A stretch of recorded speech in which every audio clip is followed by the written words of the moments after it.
Hello family and welcome to Nyaya Dzisina Basa podcast here on Sleek Media TV, and I am your host Sleek Nell Kwan, baby. Yes, Hans Woliten Afa.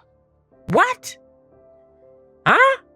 If this is your first time, welcome shamwari pa channel yedu tingitikitandara tiritese. But if this is your second time, welcome back. Dinotenda nderudo rwako ne support yako Hanzi Woliten Akika Bucket.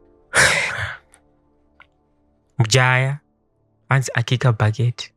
Akumana social media yange shedzera Woliten ashaya pane munhu aifambisa goro Woliten Akika Bucket, Woliten ashaya. Indakat why?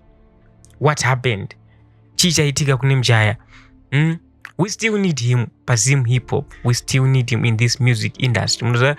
Woliten ndiye munhu akamutsa zim hip hop R1 kuti azoti siya manje zvinhu zvinotora kunetsa. We are not yet ready to have that kind of a conversation here.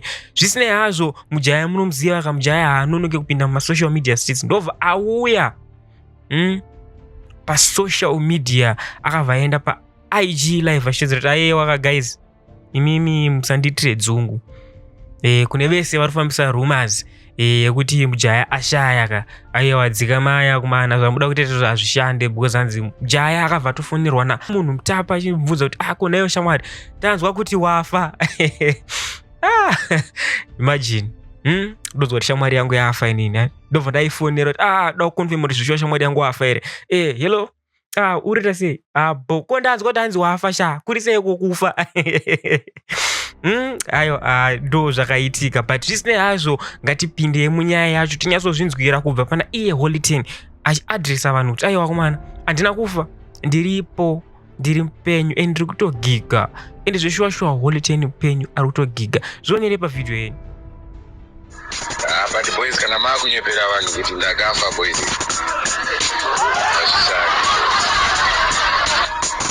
Ndasema boys kana makuudza vanhu kuti ndashayika azvintwese izvozvo boys. So it's unfair. Ndakatofonerwa nezuona namunhu mutapa akava tori very content kuti hello Ten wadiko wafa here but ndo zvotanga tinazvo muzuva ranhasi. Kana manakirwa nevidhio ndokumbira muise thumbs up nekuti kuramba muchisa malike enyu pavidhio zvinoita kuti vidhio ripushwe rirekomendwe kuti vanhu vakawanda vakwanisa kuva vachivisito ino channel vachinakirwa tinenge tichitandara tiri tese pano pachannel yeSleek Media TV panyaya dzisina basa podcast. Zvamanje manje ndichambokusiyai ndomborwa mabude maiziya.